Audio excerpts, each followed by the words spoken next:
Operation Sindoor వైమానిక దాడులు ప్రారంభించిన 9 ఉగ్రవాద సంస్థలు. మొదటిది జైష్ ఏ మహమ్మద్ హెడ్ క్వార్టర్స్. ఇది అంతర్జాతీయ సరిహద్దు నుంచి 100 కిలోమీటర్ల దూరంలో ఉంటుంది. ఇది 2019 పుల్వామా దాడిలో పాల్పడింది. రెండవది ముర్కేది. ఇది భారత్ పాకిస్తాన్ సరిహద్దు నుంచి 30 కిలోమీటర్ల దూరంలో ఉంటుంది. ఇది 26/11 ముంబై దాడిలో కీలక పాత్ర పోషించింది.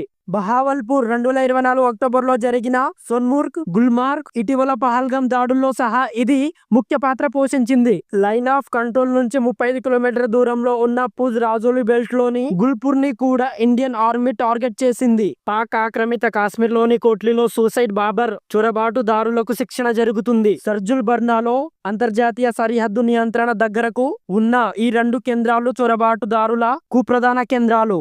జైష్ ఏ మహమ్మద్ కు చెందిన మరో లాంచ్ ప్యాడ్ ఇది.